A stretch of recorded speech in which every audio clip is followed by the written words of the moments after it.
Hey guys, Infinite Warfare has been out for almost a week now, and I wanted to go over the Zombies mode and talk about the things that are better or worse than Treyarch Zombies. Infinity Ward has implemented some things that I really like in their Zombies mode, but then there's some other things that are not as good in comparison to Treyarch Zombies. I've been putting together a list of things that I like and don't like. The first thing that I like is that when I turn on my PS4 and I go into Infinite Warfare, it is really fast to get into the Zombies main menu. The game loads extremely fast in comparison to Black Ops 3, which is understandable. You know, Black Ops 3 has way more data on it. They have way more game modes, so I mean, that makes sense. And then getting into the Zombies game is very fast. You can bypass that cutscene in no time at all. Black Ops 3, you had to sit and wait for that loading screen or that cutscene. It was agonizing. Another thing that I really like is that the servers seem to be better. In Black Ops 3, I would have so much trouble getting into games with my friends.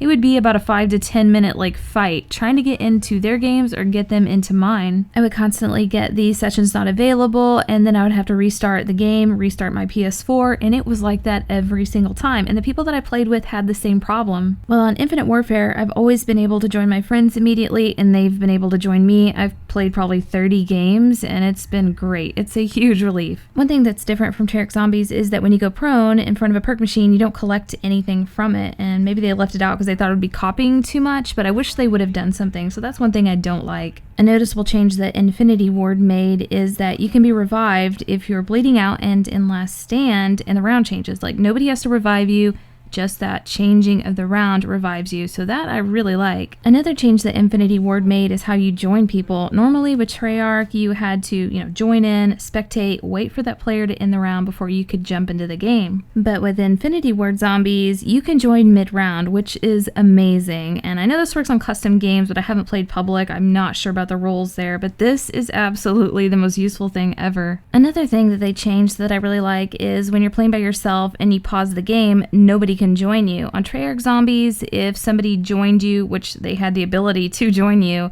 it would unpause the game. You would still be on the pause screen and you'd be getting killed. You'd be away from your controller with a pause game and your friends are jumping in. So yeah, cannot do that on this game mode. That's fantastic. Another thing that's new that at first I didn't like, but now I do like and I'm used to it, are the hit markers. If you get white hit markers, that means you're damaging the zombie. You get a red hit marker, that means you've killed them, and that's the critical hit. The next thing I like is kind of dumb, but I like the way the boarding of the windows looks. It just looks a little bit more refined than Treyarch Zombies, and I just think it looks cool. I know that's really dumb, but it's just something that I liked. Another thing that I like and I can really appreciate is their attention to detail with these wall guns. If they're outlined in red, that means you can't afford them or the ammo, but if they're outlined in blue, you can afford them. So I just thought that was a really nice touch. The next thing I don't like, and I can't really even understand it, but they didn't put any gamer tags above the other players' heads, which is a problem because sometimes the other players look like zombies and it's confusing. And then I can't see where other players are on the map.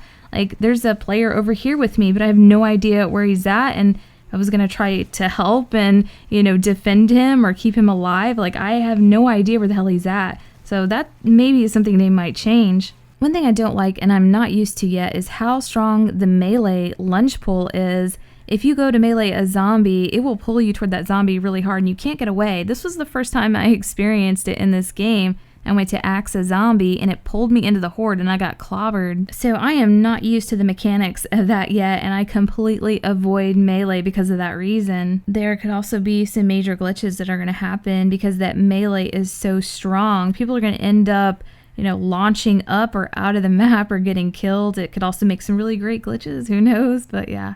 One of the biggest things that's noticeable is the movement of the zombies. They're very different. They're a lot like the Exo zombies, not like Treyarch at all. So hoarding them up's a little bit different. They kind of run wide. They don't hoard up as tight, but that's okay. There's plenty of room on this map. They've compensated for that. And running trains is not a big deal, but I still don't like their movement. They're kind of squirrely, and I prefer the movement of the Treyarch Zombies, but I'm sure over time I'll get used to it. This is an odd thing to notice, but I appreciate the husky zombie that they've put into this map. The police officer is plump, and I've always noticed with Treyarch Zombies, I'm like, wow, all these zombies are in great shape. They're very trim and slim.